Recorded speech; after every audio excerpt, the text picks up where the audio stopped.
Ang cute.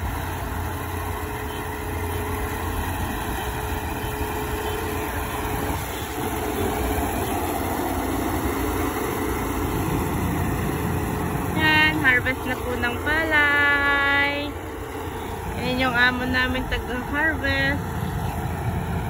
Lamig na.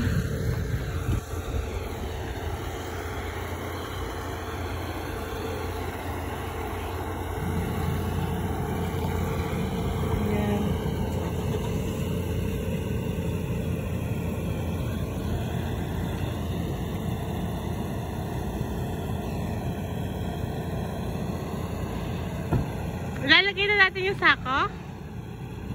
Dito ilalagay yung palay after niya ma-harvest doon. Yan yung asawa ko. Flexing! Charot! Eh, baka dala pa natin yung bubuyog. Hindi na nila binenta yung ano nila, no? Ano ng palay. Kasi basa. Nag-harvest silang kamote, asawang mo. Nagha-harvest ng kamote, oh.